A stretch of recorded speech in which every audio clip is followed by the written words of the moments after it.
Hello and welcome to Guiding Assets, the flagship investment podcast for CFA Institute. I'm Mike Wahlberg, and today I'm joined by Anubhuti Gupta. Anubhuti is a senior principal consultant for Mercer's wealth business in Singapore, which she joined last summer after 17 years with AXA Investment Management, most recently as their CEO for Singapore and head of equity quant for Asia Pac. She's also been very active within the CFA ecosystem over the years, serving on a number of institute committees, including the nominating committee for the Board of Governors. After just a brutal 2022, when stocks fell and bonds fell right alongside them, the landscape for investing this year is, well, different than it's been for very many years. Bond yields are up, PEs are down, privates are, well, they're sort of in flux, depending on when they were last marked. But the fact is, the riddle that investors have been trying to solve for the last 10 plus years, reaching for yield, avoiding valuation potholes and bubbles, has been morphed by these new dynamics. It's sort of a fresh slate and needs fresh eyes. So for our conversation today, we're going to focus on asset allocation. And I'm very excited to tap into Anubhuti's deep expertise with it, both as an asset owner and as a consultant. So welcome to the show, Anubhuti. Thank you, Mike, and thanks for having me. It's a real pleasure to be here.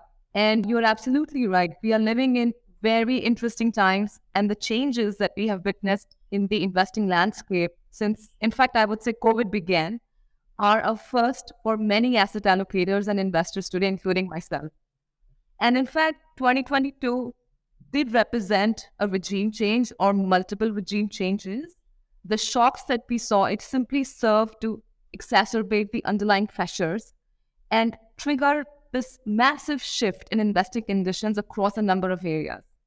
So, just to kind of kickstart the conversation, I would like to highlight a few key themes asset allocators and investors should be paying attention to. There are several, but I'll just pick the most important ones in my view. So the first and most obvious one is obviously inflation.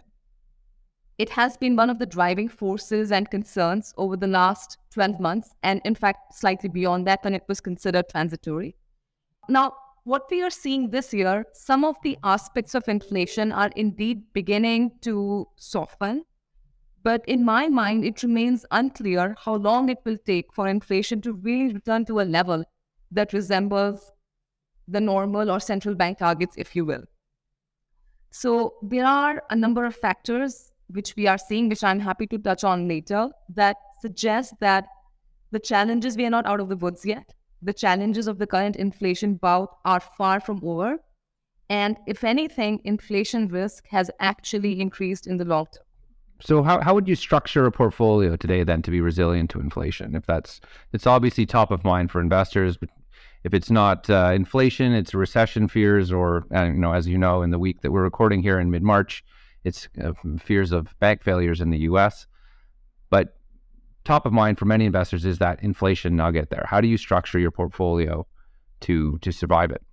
Well, that's a great question, Mike. And I would say, before I dive into that, just wanted to highlight a few key things which kind of, makes me say that we are not out of the woods yet.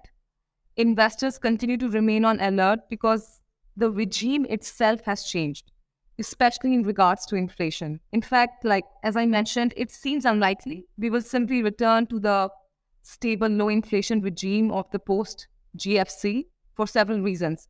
For one, globalization is slowing. Policymakers may be tempted to keep interest rates low to inflate away the debt. There are challenges with respect to energy infrastructure and security. We can experience a so-called wage price spiral and so on and so forth. So what that means is, going forward, in this new regime, we will continue to see more regular inflationary shocks combined with inflation running modestly above central bank targets. Now, what does this mean for structuring the portfolios? All of this, it points the need to structure portfolios for inflation regime management, not just business cycle management. And while the two are closely intertwined, we have seen some sort of untethering of inflation from the overall business cycle. And I think here we can look to history for a guide. There are some elements of the lessons of the 1970s and other periods that we can call upon. So, for example, in 2022, inflation shock absorbers, such as commodities, which have a very strong inflation beta, did well in protecting against inflation surprises. But going forward, as inflation settles at a higher level and we start seeing a slow deceleration, in 2023 and beyond, we need to position portfolios for a new higher inflation regime, meaning a reorientation of inflation protection away from just shock absorbers towards longer term assets with inflation sensitive revenues, such as natural resource equities, real assets, linkers. And in fact, going forward, as we start seeing a downturn, a slowdown, things like sovereign debt and duration will serve well to protect the portfolio from both the downturn as well as benefit from falling rates. So it's like the phase that we are in. And what it means is investors, allocators, they need to be ready to manage portfolios dynamically as the inflation cycle and the business cycle both evolve.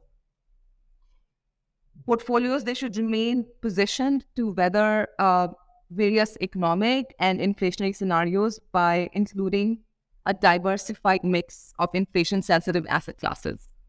Yes, you touched on something that I had been thinking about, which is folks often refer to equities as sort of that initial portfolio inflation hedge, and this idea that businesses over time should, in theory, be able to pass on that inflation through higher prices. But you mentioned resource stocks specifically, so it sounds like you're saying that not all stocks are created equal in this way, but there are certain areas within the public equity sphere that's sort of better at providing that inflation hedge for you. Yeah, you're absolutely right. And this kind of really ties to the theme of investors should be positioning their portfolios for transition. You're right, like not all stocks are created equal.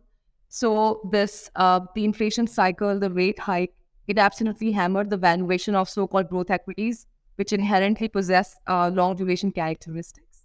And then there are stocks like natural resource equities, which can actually serve as an inflation hedge. So just touching on the natural resource equity, this is about, to some extent, if you go back to the events of 2022, notably the Russia-Ukraine conflict, it kind of highlighted the need for energy security, innovation, and infrastructure. And in fact, energy has now assumed an extra dimensionality in recent times. So whereas investors in the past, they primarily focused on energy supply, now they need to supplement this by focusing increasingly on energy efficiency, security, the infrastructure, the technology, as well as the materials that facilitate their transition. So for instance, things like transition-aware infrastructure, transition-aware natural resources, be you realize it through equities or through other instruments, these approaches could benefit from the energy paradigm shift. It could provide inflation protection. And it could also help you create more robust portfolios with the right return characteristics and also help you diversify your risk. So do you think of it from a style perspective? I know you touched on the impact on higher rates being outsized for growth companies, obviously, given that their cash flows are further out into the future and less certain. Do you see then that there's maybe some more runway for value stocks in general as the markets adapt to the new reality? Yeah, I would think so. The end of free money that we saw in 2022, it was very painful for the growth stocks. And I don't think this is going away anytime soon. I don't think growth equities are likely to re-rate and recover to their previous market highs unless we see near zero interest rates, as we have seen for the longest time, for the last decade. Or unless we see earnings finally able to support the investment thesis, which also seems unlikely. So basically, yeah, short answer is no, I don't think first of all, there is room for more valuation sensitive approaches, more actively managed equities to outperform. And I don't think we are going to see a rerun of growth equities akin to what it was in the past anytime soon. So as I mentioned off the top, in 2022, there was literally no place to hide. So the one free lunch that everyone likes to talk about investing, diversification, was closed for renovations. So how should asset allocators be thinking about diversification in their portfolios? Yeah, no, I think that's a great point. And as you said, diversification is the only free lunch. And unfortunately, that free lunch was not easily accessible last year. I mean, there were some bright spots like commodities, some of the systematic macro hedge funds, and so on and so forth. But you're right, it was a difficult year. And as we enter 2023 with higher rates and cheaper equity and bond valuations, there is a temptation that we are seeing from investors to think that there is now a stronger case from this point onwards for the traditional 60-40 portfolio. But I will caution against that. Reliance on such a strategy is risky because, as I mentioned, as we have seen, equities and bonds may become very positively correlated during an inflationary environment that we saw in 2022. It was a painful time. And in fact, 2022 was the first year in most investors' careers in which equities and bonds simultaneously produced negative returns. So as investors, we have been spoiled by the generally low inflation over the past 3 decades. And we have come to rely on equities and bonds being negatively or close to zero correlated. Because what would happen is, in the past, when equity markets fell, central banks would cut rates to restart the economy. And this allowed bonds to serve as the ideal tool for diversification in risk-off markets. In 2022, this relationship reversed.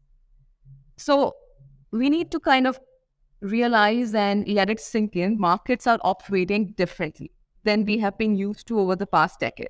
Yeah, I mean, the central banks didn't have anything to cut was the problem, right? When heading into 2022, yeah, there was no more dry powder to save the economy at that point.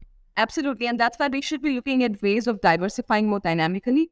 So, for instance, incorporating a specialist downside risk mitigation strategy or using real assets, and in fact, trying to incorporate multiple alpha sources amongst other levers to both ensure sufficient diversification within the portfolios as well as having the right access to the necessary sources of alpha could serve investors well. The other thing that I think is a great idea, and we do a lot at Mercer as well, is stress testing and scenario analysis. It can help evaluate where portfolios might have diversification gaps and what portfolio adjustments or new allocations should be made. The other nice thing about relying on scenario analysis and stress testing, leveraging different paths that the portfolio can take, the markets can take, is you are not betting the house on one single outcome. You need to be able to prepare for different outcomes. You need to understand how things can evolve, how your portfolio will react to it. And having that awareness that there is no one single path that you need to prepare for is also a very important backdrop that you can have to achieve the right level of diversification in your portfolio and hopefully avoid the painful experience that we had in 2022. So one of the tools that investors have used, well, they've done it for a number of reasons, I guess, but a lot of money flowed into private assets in the last 10 plus years for a number of reasons. One, obviously, it was offering a little bit more yield in a period when yields were extremely low. It offered the appearance, at least, of lower volatility because, the assets weren't marked on a daily basis as they are in the public markets. But what do you think about private assets today? And I'll warn you that I'm going to head into the risk management angle of it, or what I want to talk risk afterwards. But I'm curious what the case is for owning privates today is from your perspective. From my perspective, the case for private assets remain because, for one, the underlying driver has not changed. A lot of the innovation that you can access in private markets is not available in public markets. Also, tying with the theme of energy transition, just moving to a more sustainable world. In order to make those impact investments to really drive that change, again, private markets serve as a useful tool to achieve that. Plus, as you highlighted, it does show diversification benefits. It can dampen the volatility. Now, I think it's a separate discussion, is it because of lack of mark-to-market valuations, etc. But it does provide that softening impact.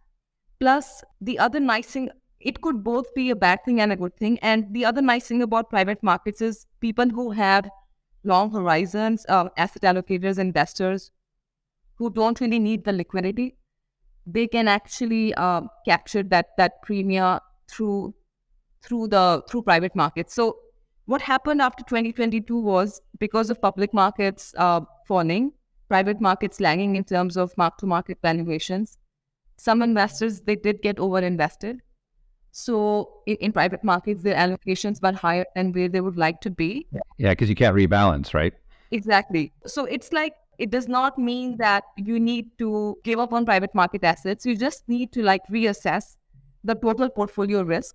You need to reassess the level of exposure that you have today is it appropriate in the total portfolio context? And going by what the public markets have done, the level of what are your reasons for being in private markets? Is it if you are seeing more attractive returns in public markets at more acceptable levels of risk, then probably there could be a case for some reallocation in that context.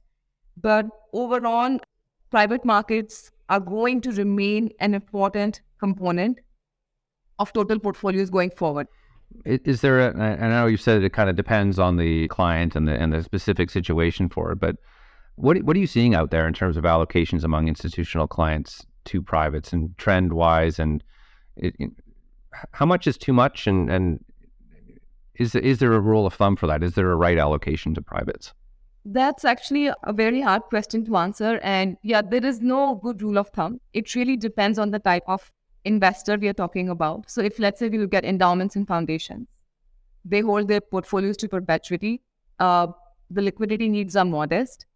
So they can actually benefit from a higher allocation to private markets overall as a percentage of total portfolio. Whereas if we are talking about, say, insurers, they tend to have a matching portfolio and a growth portfolio. So obviously for the matching portfolio, they need liquidity. There is no room for private markets there. But again, in their growth portfolio, which is held for the long term, and the purpose of it is to grow the assets, again, private markets can play a very important role there. So the answer is it depends on what your objectives are, what you're trying to achieve, what your constraints are, what is your time horizon and risk appetite, etc. And what we are seeing is our investors, allocators, they are just taking this opportunity to assess what their level of exposure is, what is the risk that it is actually bringing to their portfolio, are they comfortable?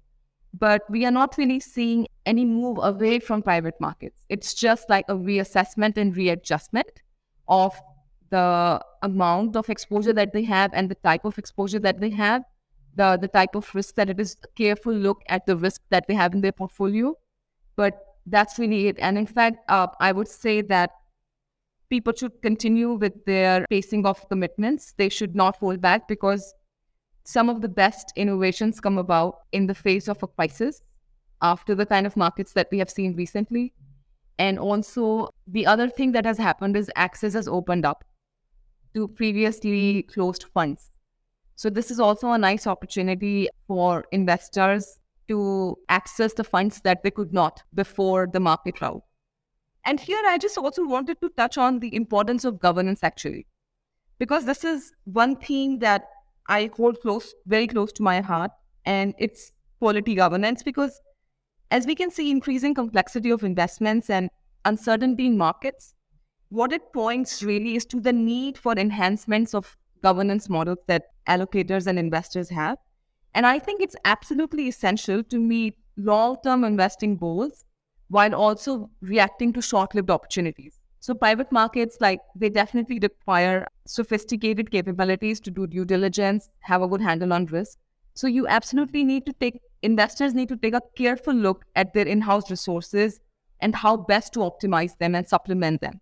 Like what they can do more of and what to stop doing, what they can do in-house, what they can outsource, what is their capacity to really make and manage sophisticated investments, particularly in private markets. The ability to diversify in a more dynamic fashion going beyond 60-40. And then, as you alluded to earlier, most importantly, properly manage the various risks. Because investing is, I think, more about risk management than actually, to some extent, risk management is equally, if not more important than just a return focus. Yeah, I'd like to talk a little bit about that. Did have one more question for you on privates before we leave it, though. And I guess maybe it's really kind of a thesis, or maybe it's just an idea that I kind of keep going back and forth on in my head. And you touched on it a little bit there, which is this idea of opportunity in privates and the definition of risk for an investor. So if I'm getting your points right here, if an investor has a long enough time horizon, an appropriately allocated amount of private assets in their asset allocation, so that when we go through a 2022, they don't end up too bloated in terms of that allocation while valuations normalize in other parts of their portfolio. And again, they have enough time to ride it out. maybe it doesn't really matter if the investments underlying those private assets end up being a little bit out of skew. And what I'm thinking of specifically here is around private real estate, which is, we saw REITs drop 20% last year, and a lot of private real estate funds out there are posting high teens, low 20s performance on the same time period. So there's obviously a big disconnect there. And, some of the bigger private real estate funds in the US have already started gating withdrawals there. So it feels like there's a little bit of risk in the offing there for holders of those funds. But the flip side of that is if and when those marks finally do happen and the valuations for those private real estate funds join up with reality, then there's actually should be some good opportunity for investing in those funds. And to your point about greater access to some of these funds, maybe there's actually an opportunity coming later this year when those funds finally take their markdowns. Yeah, I totally agree. I mean, it's all about evaluating, what's your tolerance for markdown versus losses. And I think, I will just kind of keep it succinct. The question you need to ask yourself is, are paper losses tolerable if they lead to long-term gains, right? So it's about I see this a lot, and I think this is something that CFA Institute has done a tremendously good job on, is moving away from this short-termism. Like the withdrawals that we are seeing, it's a sign of panic in the investor space. And I have to tell you, Mike, I mean, I'm really shocked by how the supposedly very long-term sophisticated investment committees have at times panicked and made decisions, or rather tried to make decisions which are very detrimental. So, it's really important to keep that long-term view at all times and carefully assess the actions that you're taking today, driven by your behavioral biases or the panic and fear that you're experiencing, will not serve the portfolio well over the next 5 years and 10 years. And you're absolutely right. I think we are going to see some really nice opportunities in private markets and even public spaces, especially in private markets with access reopening. So investors should really keep calm, carry on, focus on the right governance structures, and make sure that they're ready to leverage these opportunities, because these opportunities don't come by easily. It's a once in a lifetime thing. So it's very important to, as I said, have the right governance structures so you can act in a speedy fashion. You should streamline the decision-making process, anticipate all these market environment changes, and then take advantage of all these dislocations. Yeah, so let's talk about governance then, Anubhuti. So part of your role at Mercer is working on the outsourced CIO business there, OCIO. Can you quickly describe what OCIO is for any of our listeners who haven't heard of it, and speak to the governance argument for this model?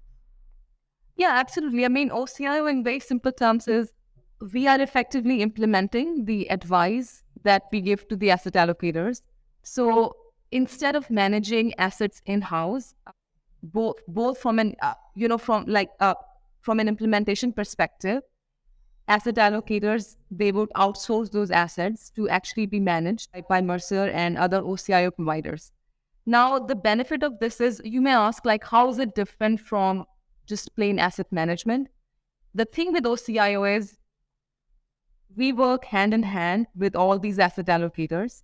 And it is not okay, you give me the assets and I'll manage it for you. I mean, we can obviously do that. But the approach here is the OCIO provider should almost serve as an extended part of the investment committee, of the investment team that the asset allocator has. And the idea of OCIO is really to ease the pain points, free up the resources for the asset allocators, for their investment teams, investment committees, to focus on the highest value-added activities where they think they have the capability and they can really bring value. And if outsourcing the other part of the value chain to OCIO providers. So for instance, if I take an example, it could very well be that they think they have a really strong team that can guide the asset allocation process. And also it's very good at taking tactical asset allocation bets. So that is that part of the process, the asset allocator, they can keep in-house. But then for the rest, they just outsource it to an OCIO provider. So they guide what strategic asset allocation should be. They guide what the tactical bets should be. But everything else, portfolio construction, manager selection. So we're coming to the end of our time today, unfortunately, Anubhuti, but got this final two-part question for you, which is, What was your first job in the industry? And if you could go back and take yourself for coffee on your first day, what key piece of advice would you offer yourself? That's the most fun question, Mike. So my first job was as a junior portfolio manager at AXA Investment Managers quantitative equities platform called Rosenberg Equities. And it was just meant to be. I had no intention of joining them because when the job description came out, I saw things like knowledge of Fortran will be considered useful. And I'm like, God, I don't think this is for me. But you need to keep an open mind. So I kept an open mind and I went for the interview. One thing led to the other, and I ended up spending 17 years there. So it was a good decision in hindsight. And, if I were to give a piece of advice to my younger self, it would be reminding myself of keeping an open mind. Because I think as you get older, as you gain more experience, you tend to get hardened in your ways. You tend to become somewhat more inflexible. So, it's an advice that serves young people well, that serves, more seasoned people well. So I would just say, always keep an open mind because great things can come about if you do so. I've been speaking today with Anubhuti Gupta, a senior principal consultant for Mercer's wealth business in Singapore. Thanks so much for coming on the show today. Thank you, Mike. It was lovely chatting with you. I'm Mike Wahlberg, and this has been Guiding Assets.